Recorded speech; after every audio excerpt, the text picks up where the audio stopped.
गुजारिश कंदा त असांजे सीनियर प्रोफेसर साईं ज़ुल्फ़कार बुलंद साहब खे वचन असांजी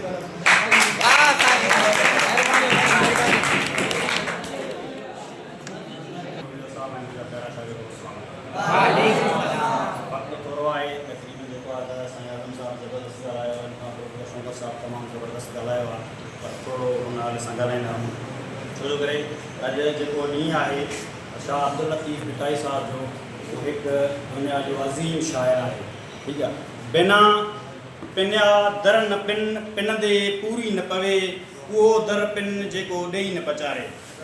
अॼु असां हिते हिकु वॾे शख़्सियत सिंध जे रूह सचाई जे शाइर शाह अब्दुल लतीफ़ भिटाई रह जे यादि में गॾु थिया आहियूं जंहिंजे फ़िक्र जी ख़ुशबू कलाम जो सोज़ असांजे वजूद में सुड़कंदो आहे। शाह अब्दुल लतीफ़ सिर्फ़ु शाइर न हो, आशिक़ हक़ फ़िक्र जो मुसाफ़िर इंसानियत जो पैगंबर हो। संदसि शाइरी सिर्फ़ु लफ़्ज़नि जो मजमू न आहे पर उहा हिकु रूहानी फ़लसफ़ा दर्सगाह आहे जिते मुहबत वफ़ा क़ुर्बानी तौहीद इख़लाक़ सां सबक़ मिलनि था।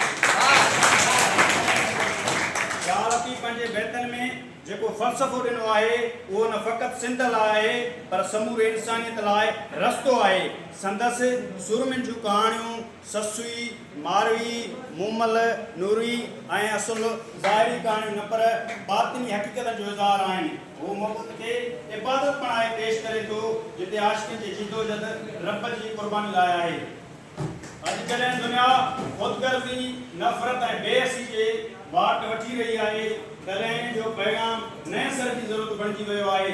संदसि शाइरी जी हर बैत में असां लाइ हिदायत इस्लाह सुकून जो रस्तो लिखियलु आहे।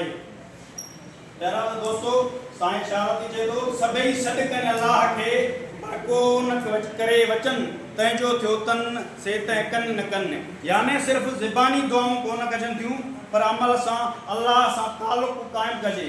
असांखे घुरिजे त शाह लतीफ़ जी तालीमात खे सिर्फ़ु किताबनि ताईं महदूद न रखूं पर उनखे पंहिंजे अमल इख़लास रवैन में शामिलु करियूं। अॼु जे हिन ॾींहं ते अचो त इहो अहद करियूं त लतीफ़ जे तालीमात खे ज़िंदा रखंदासीं। अमन मोहबत इंसानियत जे इंसानियत जा पैगंबर बणिजी हिन धरती जे ख़ुशबू खे आम कंदासीं।